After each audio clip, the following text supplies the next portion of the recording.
सदगुरुदेव ने हंस शब्द से सज्जन पुरुषों को पुकारा है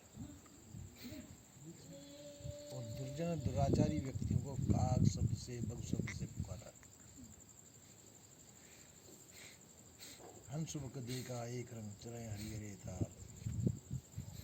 हंस और बग एक ही देखे रंग के होते हैं, हरे हरे तालाब पर चढ़ते हैं। सदगुरुदेव का कहना मतलब देखने में ये एक जैसे होते हैं पर उनके गुण अलग अलग होते हैं। इसी प्रकार से मनुष्यों में भी देखने को मनुष्य ही हैं तो उनके गुण लक्षण अलग अलग हैं। जो अपना भी हित करते हों, जो अपना हित करें और दूसरे का भी हित करते हों, वो सज्जन पुरुष नाम से कहे जाते हैं। हंस कहे सज्जन सदाचारी पुरुष है वो, जो अपना भी अहित करें और दूसरे का भी अहित करते हों। ऐसे पुरुषों को दुर्गुण दुराचारी मनुष्य कहते हैं। जो दूसरे का भी अहित करें और अपना भी अहित करते हैं, ऐसे पुरुष। अपना हित और दूसरे का हित में इतना ही अंतर है तो हम कहते हैं कि भाई बाजे कि क्या मालूम यही किसी को अच्छा लगता हो, किसी को द्रोण दुराचारी अच्छे लगते हो और किसको सदाचारी अच्छा लगता हो, तो कि उनकी इकल्ले की पहचान से काम नहीं चलता है। जो सर्वमान्य प्रमाणित हो वह मान्य है, जिससे सबका हित हो। हित का मतलब भलाई, कल्याण हो, उसको हित को। सांसारिक व्यवहार के बंधनों से छूट करके जो इससे मुक्त हो जाए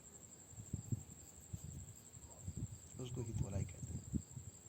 और जो सांसारिक दुर्गुण दुराचार में फंस करके उसी में रह जाए, अपना उद्धार न कर सके, वो कल्याण नहीं है। इसलिए जो है सदगुरुदेव ने हंस और काग शब्द से संबोधित किया। कौआ शब्द कहा, बगुला शब्द कहा दुर्गुण दुराचारी मनुष्य को। यह सद्गुण सदाचारी को सज्जन पुरुष कहा। इस तरह से सदगुरुदेव ने संबोधित किया। अब आप कह सकते हैं कि मान लो हम दुर्गुण दुराचारी हैं तो हम अपने लिए हैं, दूसरे को इससे क्या। पर सदगुरुदेव तो सदगुरु थे, मानव मात्र के थे। उनको सबको ही भला करना था और सबका हित चिंतन करना था। इसलिए उन्होंने सबकी खबर सुन ली, सबके कल्याणार्थ ही उपदेश दिया उन्होंने। अपने उपदेश के लिए तो कहने की आवश्यकता ही नहीं, अपना तो हम जानते ही हैं। उपदेश होता है दूसरे के लिए, दूसरे के कल्याण निमित्त दिया उन्होंने उपदेश। सबका भला हो, सबका हित हो। और जो सज्जन है तो वो सज्जन है ही। इसलिए सदगुरुदेव ने, अब यहाँ पे एक उदाहरण आता है। एक जगह की बात है कि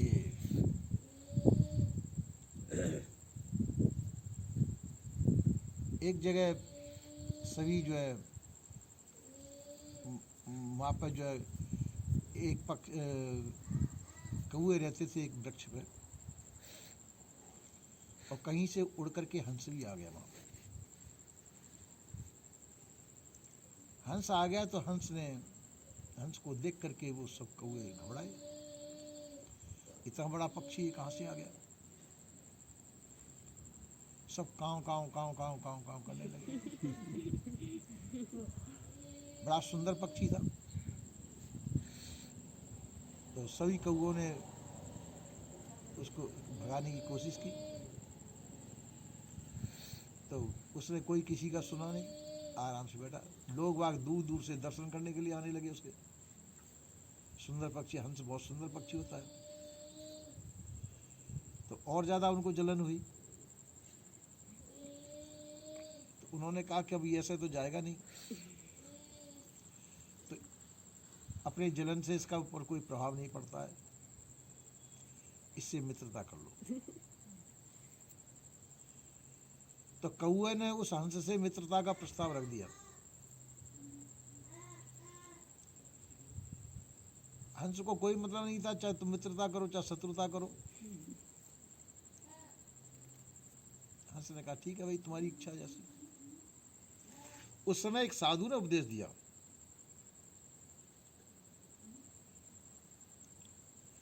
नीच कमीना दोस्ती मत करियो रे हंस, नहीं तो मांस तेरा रंधे देगची गली उड़ेंगे पंख। ये हंस, नीच कमीने की दोस्ती मत कर। ये पक्षी जो है नीच कमीना है, इसकी दोस्ती तू नहीं कर। नहीं तो एक समय वो आ जाएगा जिन सुंदर शरीर को तेरे को देखने के आ रहे हैं लोग, जिन पंखों पे लोग मोहित हैं, वो पंख तेरे गलियों में उड़ेंगे और मांस तेरा देगची में रंधेगा, मांस तेरा रंधेगा, गली उड़ेंगे। वो एक समय आ जाएगा। इसलिए जो है इन कौओं से बचना। हंस ने उनकी बात पे ध्यान नहीं दिया। कौए का स्वभाव दुष्टता का स्वभाव होता है। एक दफा एक बहेड़ी आया, उसी वृक्ष के नीचे सो गया। कौए ने क्या किया, उसकी नीचे की डाली पे बैठ करके, हंस की नीचे की डाली पे बैठ करके और बीट कर दी उस बहेड़ी के मुंह पर। बहेड़ी उड़ गया, शरारत करके उड़ जाता है कौआ तो। अब बहेलिया जगा, उसने कहा मेरे पे बीट कर दी, किसने गिरी? ऊपर देखा तो एक पक्षी बैठा है हंस। फौरन उसे तीर कमान निकाला, एक तीर मारा दिया, हंस नीचे गिर गया। हंस ने कहा कि भैया मैंने तेरा क्या बिगाड़ा था, तेने मेरे को क्यों मारा? तेने बीट कर दी मेरे ऊपर, लेकिन मैंने बीट नहीं की। जब मेरे मुंह पे गिरी है, तो वो बीट मेरी है कि किसी और की है? तो जब उसको मिला भाई कसूर दूसरे ने किया। उसी समय हंस ने सोच लिया, आज मेरा वही समय आ गया जो उस बाबा जी ने उपदेश दिया था, मैंने उस पर ध्यान नहीं दिया। रामायण में को न कुसंगत पाए नसाई, कुसंगत पाके किसका नाश नहीं होता। आज मेरा वो समय आ गया, आज मेरा अंतिम समय आ गया। नीच कमीने की दोस्ती मैंने की, कौए की दोस्ती मैंने की, और आज मेरा अंतिम समय आ गया। इसी प्रकार से यह हंस शब्द से समझ लेना चाहिए सज्जन पुरुष। सज्जन पुरुषों को चाहिए दुष्ट संग से बचना चाहिए, और दुष्ट संग से नहीं बचेंगे तो वही हाल होगा जैसे इस हंस का हुआ। दुष्ट संग में कौआ आता है, तो जिसकी दुष्टाचरण हो उन व्यक्तियों से बचना चाहिए, अपने आप को बचाना चाहिए, अपने आप को संयमित होना चाहिए, ऐसे ही असंयम से बचना चाहिए। तो जो व्यक्ति ऐसा करते हैं तो वह बच जाते हैं। सद्गुरुदेव ने ये उपदेश दिया सज्जन पुरुषों के लिए कि आप अपनी रहनी में रहें और असंयमी व्यक्तियों से बचें। ऐसे असंयमी व्यक्तियों से बचेंगे तो आप अपना जीवन कल्याण कर सकेंगे, और नहीं व्यक्ति जो है तुम्हारी साधना में कुछ न कुछ विघ्न पहुंचाते रहेंगे। अपनी साधना में विघ्न न पहुंचे उसके लिए अपने आप को संयम की आवश्यकता है। संयमशील रहे, संयम युक्त रहे, असंयम से बचे। इस प्रकार से सद्गुरुदेव ने सब तरह से बीजक एक सदग्रंथ ऐसा ग्रंथ है जिसमें सभी प्रकार का उपदेश दिया गया है।